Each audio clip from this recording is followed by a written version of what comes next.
118 കുട്ടികളുമായി ആരംഭിച്ച മഅ്ദിൻ അക്കാദമി എന്ന് പറയുന്ന സ്ഥാപനമാണ് രാജ്യത്തെ ഏറ്റവും വലിയ റംസാൻ സംഗമത്തിന് കഴിഞ്ഞ 3 പതിറ്റാണ്ടിലധികമായി നേതൃത്വം നൽകി വരുന്നത്.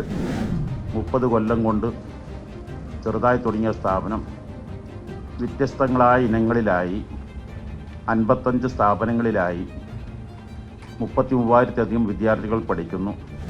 ജനലക്ഷങ്ങൾ ഒന്നിച്ച് പ്രതിജ്ഞ എടുക്കുന്ന ഒരു വലിയ ഇനീഷ്യേറ്റീവ് കൂടി ഈ പ്രോഗ്രാമിൻ്റെ കൂടെ നടക്കുന്നുണ്ട്.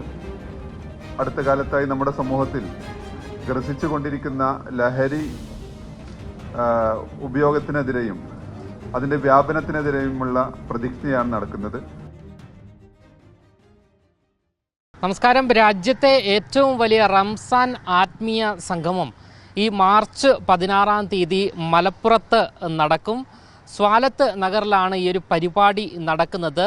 മഅ്ദിൻ അക്കാദമിയാണ് ഇത്തരത്തിലൊരു പരിപാടി സംഘടിപ്പിക്കുന്നത്. എല്ലാ വർഷവും സംഘടിപ്പിക്കുന്ന ഒരു പരിപാടിയാണിത്. എന്തായാലും ഇതിൻ്റെ ഭാരവാഹികൾ ഇപ്പോൾ മാധ്യമങ്ങളെ കാണുകയാണ്. ഐക്യരാഷ്ട്രസഭയുടെ അലയൻസ് ഓഫ് സിവിലൈസേഷൻ എന്ന് പറയുന്ന ലോകത്തിലെ വിവിധ മത സാംസ്കാരിക പശ്ചാത്തലത്തിലുള്ള സംഘടനകളുടെയും വ്യക്തികളുടെയും കൂട്ടായ്മയായിട്ടുള്ള ഗ്ലോബൽ അലയൻസ് ഓഫ് സിവിലൈസേഷന്റെ ഹോണററി മെമ്പറും G20 ഇന്റർഫെയ്ത്ത് കോൺഫറൻസിന്റെ സ്ഥാപക മെമ്പറുമായിട്ടുള്ള ഖലീൽ ബുഖാരി തങ്ങൾ 1997-ൽ മലപ്പുറം ആസ്ഥാനമായി സ്ഥാപിച്ച 118 കുട്ടികളുമായി ആരംഭിച്ച മഅ്ദിൻ അക്കാദമി എന്ന് പറയുന്ന സ്ഥാപനമാണ് രാജ്യത്തെ ഏറ്റവും വലിയ റംസാൻ സംഗമത്തിന് കഴിഞ്ഞ 3 പതിറ്റാണ്ടിലധികമായി നേതൃത്വം നൽകി വരുന്നത്. 118 വിദ്യാർത്ഥികളുമായി തുടങ്ങിയ സ്ഥാപനത്തിൽ ഇന്ന് 33,000-ലധികം കുട്ടികൾ വിവിധ സാങ്കേതികവും മതപരവുമായിട്ടുള്ള വ്യത്യസ്ത ടെക്നിക്കൽ കോഴ്സുകൾ ഉൾപ്പെടെയുള്ള കോഴ്സുകൾ വിദ്യാഭ്യസിക്കുന്നുണ്ട്. നമ്മുടെ രാജ്യത്ത് നടക്കുന്ന റമദാൻ 27-ാം രാവിലെ ഏറ്റവും വലിയ പ്രാർത്ഥനാ സമ്മേളനം ഇത്തവണ മാർച്ച് 16-ന് മലപ്പുറത്ത് മേൽമുറി സ്വലാത്ത് നഗറിൽ നടക്കും. ലഹരിക്കെതിരെ ജനലക്ഷങ്ങൾ ഒന്നിച്ച് പ്രതിജ്ഞയെടുക്കും. സ്ഥാപനം ആരംഭിച്ച്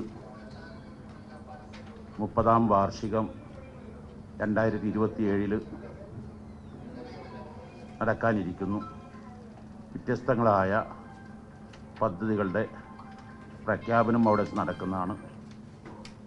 മത വൈജ്ഞാനിക കാരുണ്യ സേവന രംഗത്ത് സുത്യർഹങ്ങളായ സേവനങ്ങളിലൂടെ സർവരുടെയും ശ്രദ്ധയും സ്നേഹവും പിടിച്ചുപറ്റി 30 കൊല്ലം കൊണ്ട് ചെറുതായി തുടങ്ങിയ സ്ഥാപനം polytechnic, pharmacy college, oriental college, arts and science college, foreign language centre, Spanish, French, German, Japan, Chinese ഭാഷകൾ പഠിപ്പിക്കുന്ന അങ്ങനെ അനാഥ മന്ദിരം,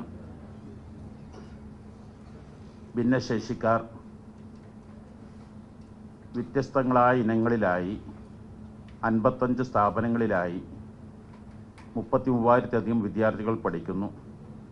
മാർച്ച് 13-നാണ് ഉദ്ഘാടന സമ്മേളനം.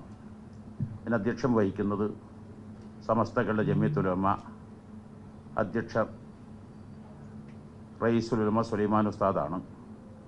ഉദ്ഘാടനം ചെയ്യുന്നത് സമസ്ത കേരള ജമിയത്തുൽ ഉലമ സെക്രട്ടറി മുഹിയുസുന്ന പൊന്മുള ഉസ്താദാണ്. 16-നാണ് പ്രാർത്ഥനാ സമ്മേളനം. രാവിലെ കാലത്ത് 10 മണിക്ക് വിശുദ്ധ റമദാൻ്റെ പ്രത്യേകത ഖുർആൻ അവതരിച്ചു എന്നതാണ്. ഖത്മുൽ ഖുർആൻ പ്രാർത്ഥനാ സമ്മേളനം. അതിലേറ്റവും പുണ്യ സമരമായിരുന്നു ബദർ സമരം. അസ്മാഉൽ ബദർ ചൊല്ലി പ്രാർത്ഥന. വൈകിട്ട് അസ്മാഉൽ ഹുസ്ന. ഇങ്ങനെ ഏകദേശം 18 മണിക്കൂർ നീണ്ടു നിൽക്കുന്ന പ്രാർത്ഥനാ സമ്മേളനം റമദാൻ 1 തൊട്ട് പൂർണ്ണമായും പ്ലാസ്റ്റിക്കുകൾ വർജിച്ച് നോമ്പ് തുറ 27-ാം രാവിന് മാർച്ച് 16-ന് ഗ്രാൻഡ് ഇഫ്താർ 1,00,000 പേർക്കുള്ള നോമ്പ് തുറയാണ് തയ്യാർ ചെയ്യുന്നത്. എല്ലാവരെയും സഹകരണം ആവശ്യപ്പെടുന്നു. റംസാനുമായി ബന്ധപ്പെട്ട പ്രാർത്ഥന എന്നതിനപ്പുറം എല്ലാ വർഷവും ഒരു ഏറ്റവും സമൂഹത്തെ ബാധിക്കുന്ന വിഷയങ്ങളെ മുൻനിർത്തി മുസ്ലിങ്ങൾ ഏറ്റവും പുണ്യമായി കരുതുന്ന, അവരുടെ ജീവിതത്തിലെ ഏറ്റവും പുണ്യമായി കരുതുന്ന ഒരു വിശുദ്ധ രാത്രിയിൽ ജനലക്ഷങ്ങൾ ഒന്നിച്ച് പ്രതിജ്ഞ എടുക്കുന്ന ഒരു വലിയ ഇനീഷ്യേറ്റീവ് കൂടി ഈ പ്രോഗ്രാമിൻ്റെ കൂടെ നടക്കുന്നുണ്ട്. ഇപ്പോൾ കഴിഞ്ഞ അടുത്ത കാലത്തായി നമ്മുടെ സമൂഹത്തിൽ ഗ്രസിച്ചു കൊണ്ടിരിക്കുന്ന ലഹരി